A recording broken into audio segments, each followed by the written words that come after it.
In proper stitch formation, both looper threads meet at the fabric edge. Both the left needle thread and the right needle thread appear cleanly on the upper side. Adjust the thread tension dials, stitch length dial, cutting width dial, and differential feed dial to ensure a proper stitch. If the loops are formed on the underside, tighten the upper looper thread tension or loosen the lower looper thread tension.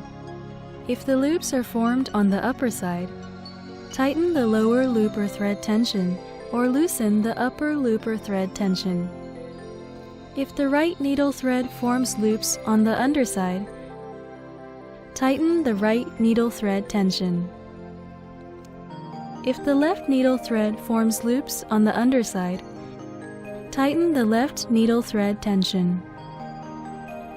If the fabric wanders between the loops or the edge of the fabric curls, then loosen the upper and lower looper thread tensions.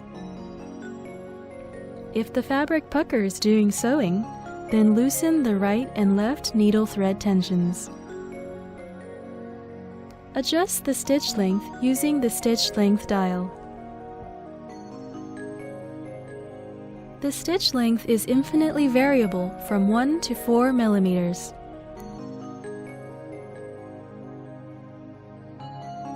Most overlock work is done with a basic setting of 2.5 millimeters. The suitable stitch length for roll hems and narrow seams is 1 to 1.5 millimeters.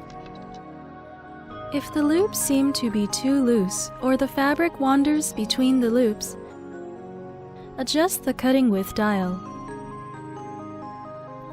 Turn the power switch off before adjusting the cutting width dial. If the loops seem to be too loose, increase the cutting width.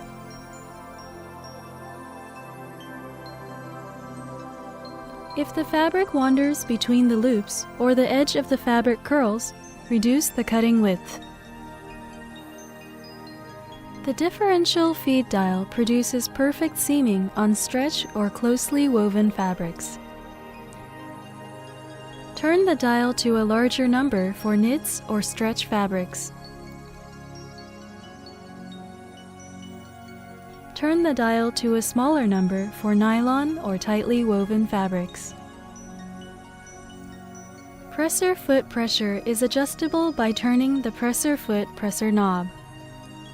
The standard presser foot pressure is the M position. For more pressure, adjust the knob to the H position. For less pressure, adjust the knob to the L position.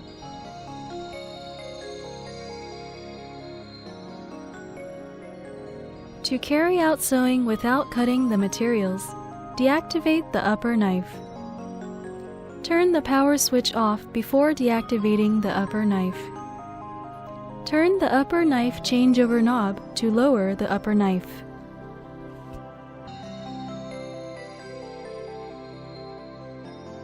To cut the material, pull back the knob and turn the hand wheel until the upper knife comes to the original position. Turn the power switch off before changing the presser foot. Turn the hand wheel toward you until the needles are fully raised. Raise the presser foot. Press the catch to release the presser foot from the clamp. To attach the presser foot, place it under the shaft. The groove in the shaft should line up exactly with the presser foot pin.